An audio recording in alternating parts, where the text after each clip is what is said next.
Assalamualaikum, selamat siang, Bu. Waalaikumsalam, selamat siang. Mari masuk Mbak, dan silakan duduk dengan posisi ternyaman yang Mbak miliki. Iya, Bu, terima kasih, saya sudah duduk dengan nyaman sekarang. Oke, syukurlah kalau begitu. Sebelumnya selamat datang di ruling tamu yaitu rumah konseling kita semua. Iya, Bu, Eh, karena sepertinya ini pertama kali ya kita bertemu, maka izinkan saya perkenalkan diri saya terlebih dahulu agar tercipta suasana keakraban. Pertama, perkenalkan nama saya Ika Sulistia. Biasanya saya dipanggil Ibu Ika oleh para konseling yang datang kemari. Lalu dengan Mbak siapa kalau boleh saya tahu ya? iya, Bu, perkenalkan nama saya Dian Muslimah, biasanya dipanggil dengan Dian. Oke, baik Mbak Dian.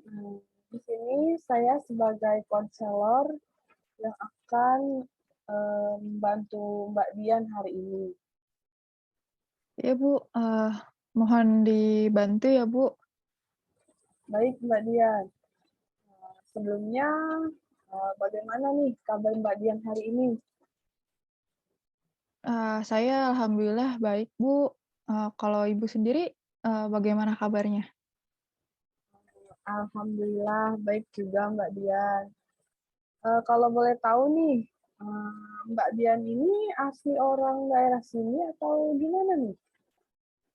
Saya tidak, Bu, saya tinggal di daerah Pancoran, Jakarta Selatan. Wah, lumayan juga ya, eee, sekitar 30 menit ke sini. Naik apa Mbak Dian ke sini? Iya, Bu, saya kebetulan naik motor ke sininya. Oh, lalu Mbak Dian ke sini sendiri atau gimana nih? Lalu Mbak Dian bisa tahu tempat ini dari siapa? Saya ke sini sendirian, Bu. Saya ke sini itu atas saran dari teman saya, teman kuliah.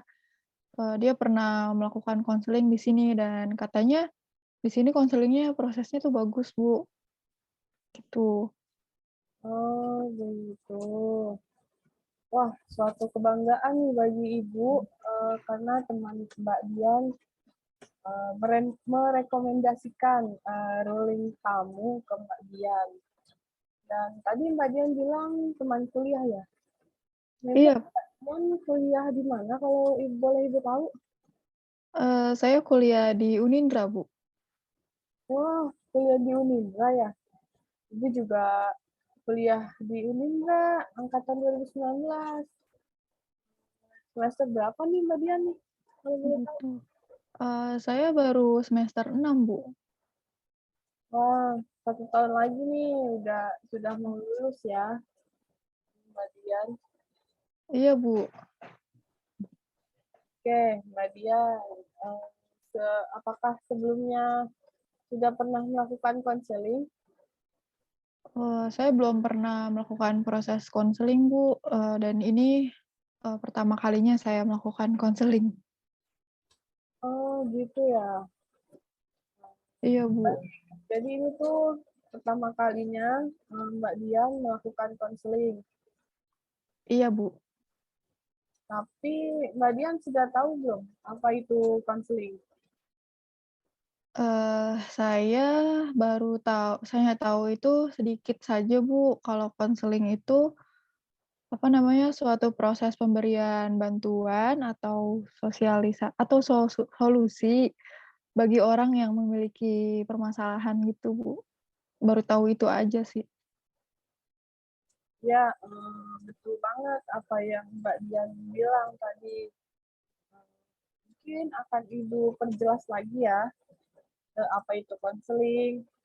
Nah, konseling itu suatu proses pemberian bantuan oleh seorang konselor, di mana di sini Ibu Ika sebagai konselor kepada klien, yaitu Mbak Dian sendiri. Oh, gitu ya, Bu? Ya, Mbak Dian. Dan nanti selama proses konseling berjalan, terdapat asas-asas yang harus kita lakukan bersama. Nah, asasnya itu apa aja, Bu? Nah, yang pertama ada asas kerahasiaan, di mana selama kegiatan berlangsung akan terjamin kerahasiaannya dan hanya kita berdua dan Tuhan saja yang tahu. Lalu yang kedua ada asas kesukarelaan, di mana Mbak Dian datang ke sini atas dasar kesukarelaan Mbak Dian sendiri, tanpa ada paksaan dari pihak lain. Itu dapat mempermudah proses konseling kita pada hari ini. Lalu kemudian ada asas yang ketiga yang perlu kita taati bersama, yaitu asas keterbukaan. Karena di sini kita memiliki tujuan untuk menyelesaikan masalah yang kejadian, dan semakin Mbak Dian terbuka, maka proses penyelesaian masalah yang akan kita lakukan akan semakin mudah. Bagaimana Mbak Dian? Apa bisa dipahami? Iya, Bu, bisa dipahami. Tetapi mohon maaf sebelumnya, kebetulan karena Ibu masih punya kegiatan lain sehabis ini, maka Ibu hanya punya waktu sekitar 30 sampai 35 menit. Apakah cukup, Mbak Dian? Saya sangat cukup sekali, Bu. Kalaupun tidak mungkin, di lain waktu saya bisa melakukan pertemuan lagi dengan Ibu. Baik, Mbak Dian. Terima kasih. Oke, Mbak Dian. Tadi kan sudah mengetahui apa itu konseling, lalu akses-akses apa saja yang ada di dalam proses konseling kita ini. Sekarang, Mbak Dian apakah sudah siap memulai proses konseling kita hari ini? Saya insya Allah siap, Bu, untuk melakukan proses konseling. Oke, baik Mbak Dian. Kalau begitu, Mbak Dian bisa ceritakan masalah apa yang sedang Mbak Dian hadapi saat ini untuk kita bahas bersama-sama agar nanti kita dapat mencari bagaimana nih penyelesaian dari masalah yang Mbak Dian hadapi. Silakan Mbak Dian bisa diceritakan. Baik, Bu. Jadi begini, Bu, akhir-akhir ini itu, saya sedang merasakan sifat malas yang berkepanjangan. Jadi banyak tugas kuliah yang belum saya selesaikan atau banyak yang, tertumpuk gitu, Bu, banyak banget. Jadi, saya tuh sendiri juga kebingungan mau ngerjain yang mana dulu, karena saking banyaknya, Bu. Oke, baik. Jadi permasalahan Mbak Dian ini banyak tugas ya yang belum terselesaikan dan menjadi tertumpuk gitu karena sifat malas tersebut. Memang kenapa Mbak Dian hal itu bisa terjadi? Iya, Bu, tiap dosen ngasih tugas gitu, memberikan tugas, itu saya selalu menunda-nunda, Bu, buat mengerjakannya. Jadi sampai di mana hari pengumpulan tugas, pada saat deadline-nya itu, saya baru ngerjain tugas. Jadi saya tuh kadang buru-buru, Bu, ngerjainnya. Oh, gitu ya. Oke, baik ya. Jadi dapat diketahui bahwa Mbak Dian ini sekarang akhir-akhir ini tuh sedang merasakan malas, sehingga berdampak pada tugas-tugas perkuliahan yang belum terselesaikan dan membuat tugas itu jadi menumpuk dan Mbak Dian jadi bingung nih, mau mengerjakan yang mana dulu nih. saking banyaknya yang tertumpuk ya, gitu. Iya, Bu, seperti itu, Bu, seperti yang Ibu bilang tadi. Dan, apa namanya, nggak hanya itu aja, Bu, saya juga sempat kepikiran untuk berhenti kuliah atau pindah jurusan gitu, karena saya ngerasa salah jurusan. Tapi berulang kali saya juga berpikir, ya tanggung gitu loh, Bu, karena kan saya udah semester 6, 2 semester lagi itu saya udah mau lulus. Jadi saya bingung, Bu, harus gimana. Oh, begitu. Memang, kalau Ibu boleh tahu nih, jurusan yang Mbak Dian ambil itu apa ya sekarang? Saya kebetulan ngambil jurusan itu ilmu sejarah, Bu. Oke, memang sebenarnya apa yang membuat Mbak Dian merasa tidak percaya diri di jurusan ilmu sejarah ini? Padahal bagus loh di ilmu sejarah ini. Mmm, Gini, Bu, jadi di ilmu sejarah itu kan banyak banget teori-teorinya dan, apa namanya, saya juga kurang bisa menghafal materi-materi yang diajarkan dosen gitu, Bu. Terus di mana itu juga, membuat saya jenuh karena terlalu banyak hafalan atau mungkin, ya terlalu banyak membaca lah gitu, Bu. Saya lama-lama jenuh gitu, Bu. Oh, jadi karena Mbak Dian merasa berat di jurusan ilmu sejarah karena banyak menghafal, banyak membaca, dan itu membuat Mbak Dian ingin pindah jurusan ya, bahkan sampai ingin berhenti kuliah, begitu? Iya, Bu. Saya kayak merasa ingin pindah jurusan aja gitu karena agar bisa terbebas dari menghafal dan segala teori-teori di ilmu sejarah itu, Bu. Oh, iya, iya, iya. Kalau boleh tahu nih, memang jurusan apa sih yang Mbak inginkan gitu loh, dan Mbak pindah ke gitu? Kalau saya sih, Bu, kepikiran ingin ngambil jurusan tata boga, Bu, karena sebelumnya saya juga pernah ikut kursus tata boga gitu, Bu. Oh, bagus itu juga ya.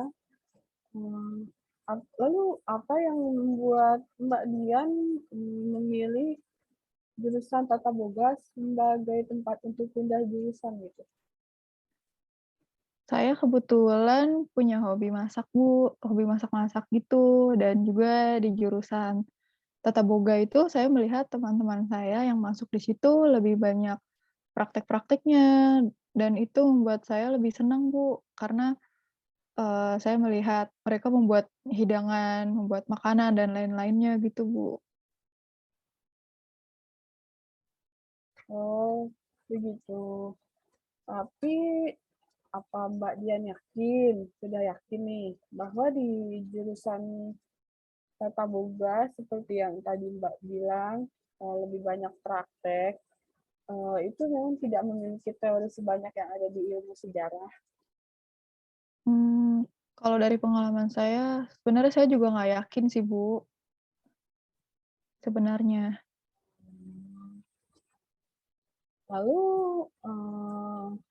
apakah Mbak Dian sudah pernah berdiskusi dengan kedua orang tua Mbak Dian tentang masalah Mbak Dian ingin pindah jurusan ini? Belum sih, Bu, karena kedua orang tua saya itu bekerja semua, jadi saya sulit untuk berdiskusi dengan mereka berdua. Oke, jadi karena kedua orang tua Mbak Dian sibuk bekerja, jarang di rumah ya, Mbak Dian membuat Mbak Dian tuh belum berdiskusi gitu dengan kedua orang tua. Iya, Bu, betul seperti itu, Bu. Oke, lalu eh, apakah Mbak Dian akhir-akhir ini mempunyai kesibukan lain selain berkuliah? Saya ada sih, Bu. Kebetulan saya punya usaha kecil-kecilan, yaitu buka toko kue dengan sistem pre-order. Jadi saya hanya membuat kue ketika ada yang memesan saja dan kue-kuenya tuh saat ini baru satu macam, Bu. Oke. Berarti Mbak Dian, sudah pintar masak ya? Bagus bagus, berarti sudah ada passion dalam memasak juga. Makanya Mbak Dian yakin dengan pindah jurusan ke tata boga. Oke. Selain itu, apakah ada lagi? Eee, ya paling saya mengerjakan tugas-tugas yang diberikan sama dosen-dosen, Bu, walaupun, eee, dengan pengerjaannya yang dekat dengan waktu pengumpulan itu. Hmm, oke. Berarti selain membuat pesanan ketika ada pesanan kue Mbak Dian, Mbak Dian mengerjakan tugas-tugas yang diberikan dosen ya. Walaupun tuh pengerjaannya mendekati deadline, betul gitu ya Mbak Dian? Oke. Lalu bagaimana nih perasaan Mbak Dian waktu disibukkan dengan kegiatan-kegiatan seperti itu, dengan tugas yang menumpuk ataupun pesanan kue Mbak Dian? Saya sebenarnya merasa jenuh, Bu, apalagi dengan tugas-tugas yang semakin menumpuk ya banyak, belum lagi, selalu banyak hafal-hafalan, Bu. Hmm. Nah, eh, di saat Mbak Dian merasa jenuh nih dengan tugas-tugas yang Mbak Dian punya, apakah Mbak Dian punya kegiatan lain gitu selain jika ada pesanan kue baru Mbak Dian bikin kue, kalaupun jika tidak ada ya, contohnya seperti membaca buku atau berolahraga gitu, ada nggak Mbak Dian? Mungkin kalau untuk olahraga, Bu, saya hanya sesekali seperti lari pagi, ya kayak gitu, Bu, kayak kardio, jika ingin saja sih itu, Bu. Kalau membaca buku biasanya saya selingin, dengan baca buku novel atau bermain game di komputer atau di handphone gitu, Bu. Oke. Lalu bagaimana perasaan Mbak Dian ketika membaca novel atau bermain game setelah selesai melakukan kegiatan itu? Saya sih cukup terhibur, Bu, karena saya jadi tidak memikirkan masalah-masalah yang saya hadapi kayak tugas-tugas, terus, tapi kemudian, apa namanya, ketika semua hal itu sudah saya lakukan, saya kembali memikirkan bahwa, banyak tugas-tugas yang menumpuk dan deadline yang semakin dekat itu, jadi saya kembali memikirkan masalah-masalah yang ada di pikiran saya. Jadi tapi saya juga merasa kedua orang tua saya, Bu, karena sifat malas dan kebimbangan saya dalam ingin pindah jurusan pasti membuat mereka sedih, Bu. Jadi saya juga memikirkan orang tua saya. Oh, oke, begitu ya, Mbak Dian. Ibu sangat mengerti sekali karena ibu juga pernah ada di posisi Mbak Dian nih. Ibu sangat mengerti bagaimana perasaan Mbak Dian. Dan maka dari itu, Mbak Dian kan juga belum berdiskusi dengan orang tua Mbak Dian tentang masalah yang dihadapi Mbak Dian ya. Alangkah baiknya tuh Mbak Dian berdiskusi terlebih dahulu dengan mereka. Bagaimana nih tanggapan dan saran mereka terhadap masalah yang Mbak hadapi ini sekarang? Lihat responnya bagaimana? Apakah positif atau negatif? Gitu. Iya, Bu, nanti mungkin saya akan diskusikan kembali dengan kedua orang tua saya, Bu, terkait masalah Itu, yang tadi semuanya. Nah, iya Mbak Dian, eee, silahkan untuk, berdiskusi terlebih dahulu dengan kedua orang tua Mbak Dian, ya istilahnya Mbak Dian biar lega juga, nggak terlampau sedih gitu. Baik, jadi ya dapat diketahui ya, permasalahan awalnya Mbak Dian ini tuh merasa tidak cocok dengan jurusan. Mbak Dian tuh berpikir, "Aduh saya tuh, kurang cocok dengan jurusan ilmu sejarah nih, pengennya ke jurusan tata boga." Yang mana membuat Mbak Dian tuh merasa salah jurusan tuh tadi dan ingin pindah ke jurusan yang Mbak Dian mau.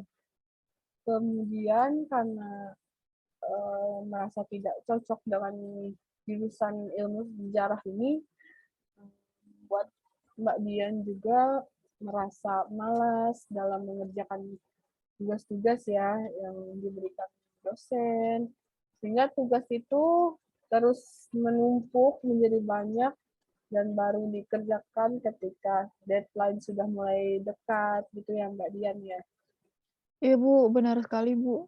Dari salah jurusan itu jadi merembet ke yang lain, Bu. Iya.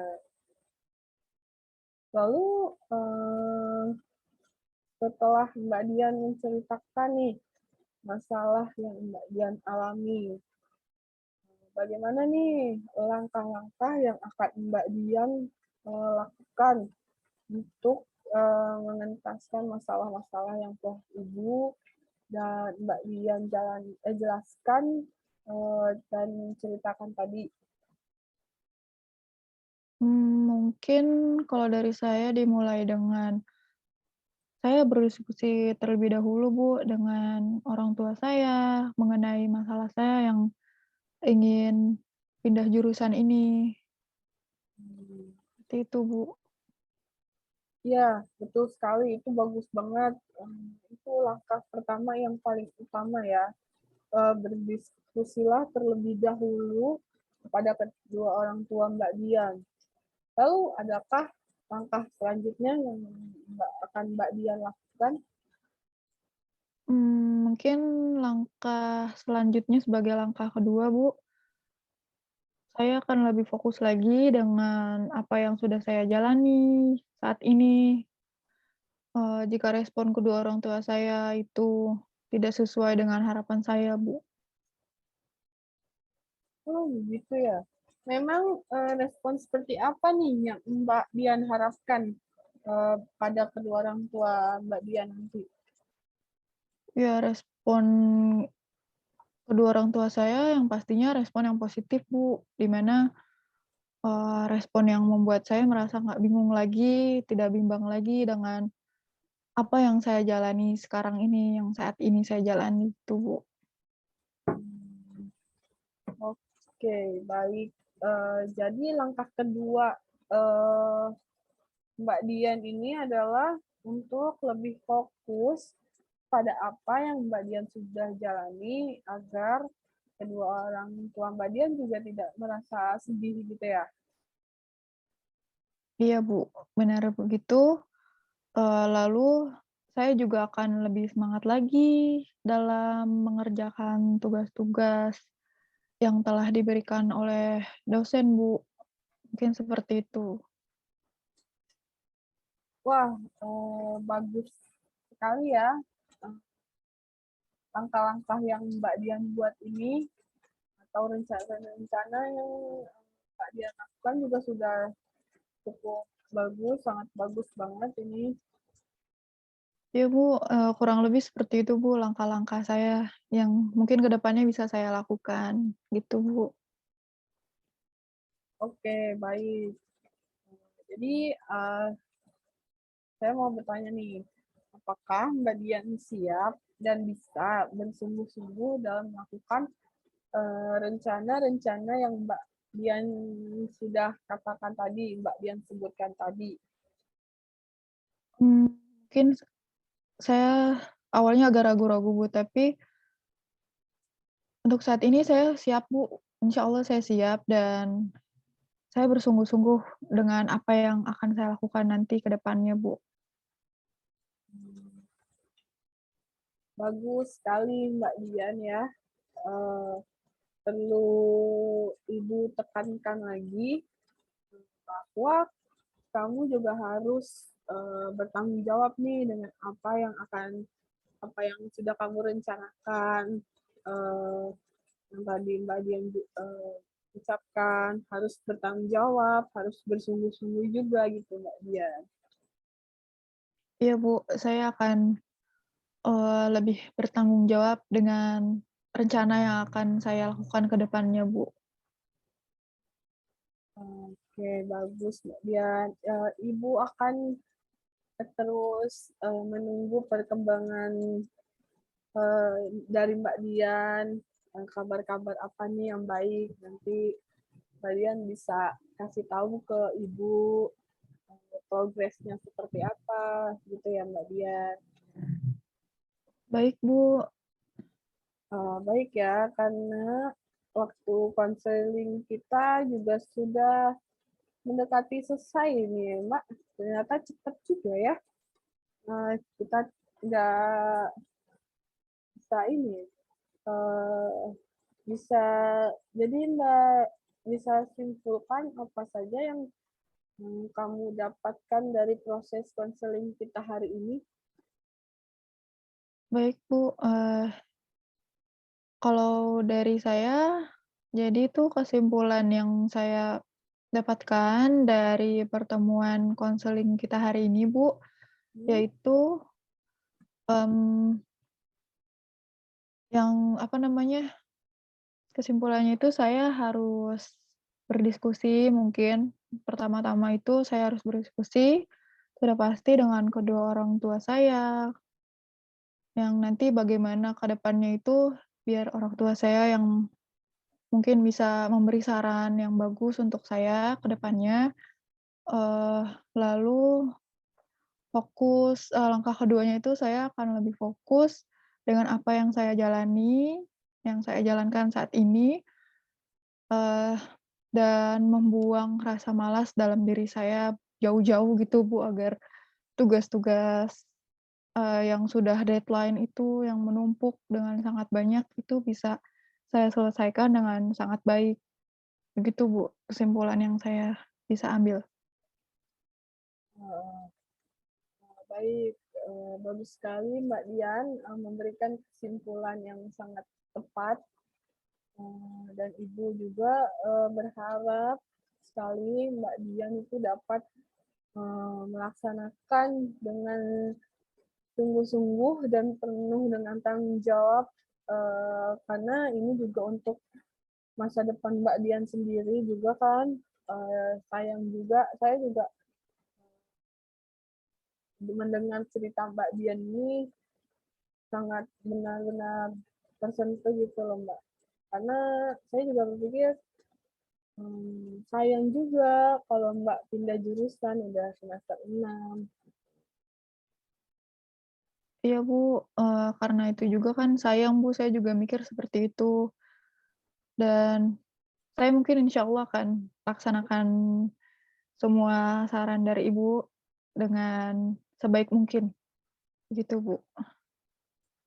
Baik, karena tadi Mbak Dian sudah memberikan kesimpulan yang artinya proses konseling kita akan segera berakhir, maka Ibu cukupkan proses konseling kita hari ini. Nah, apakah dari Mbak Dian sendiri ada yang ingin ditanyakan sebelum kita akhiri proses konseling ini? Mungkin kalau dari saya, Bu, saya rasa sudah cukup, Bu, karena sudah sangat jelas saran-saran dari Ibu, semuanya langkah-langkah yang harus saya lakukan, mulai dari diskusi itu tadi dan lain-lain. Mungkin, jika nanti ada hal yang mungkin mengganggu saya lagi gitu, Bu, ada yang saya bingungkan, saya akan kembali lagi, ke sini dengan Ibu, berdiskusi lagi dengan Ibu, gitu, Bu. Oke, baik. Berarti udah nggak ada yang ditanyain lagi nih sama Mbak Dian. Eee, Ibu akhiri. Semoga proses konseling yang kita lakukan hari ini itu memberikan manfaat ya dan dapat membantu mengentaskan permasalahan yang Mbak Dian alami tanpa.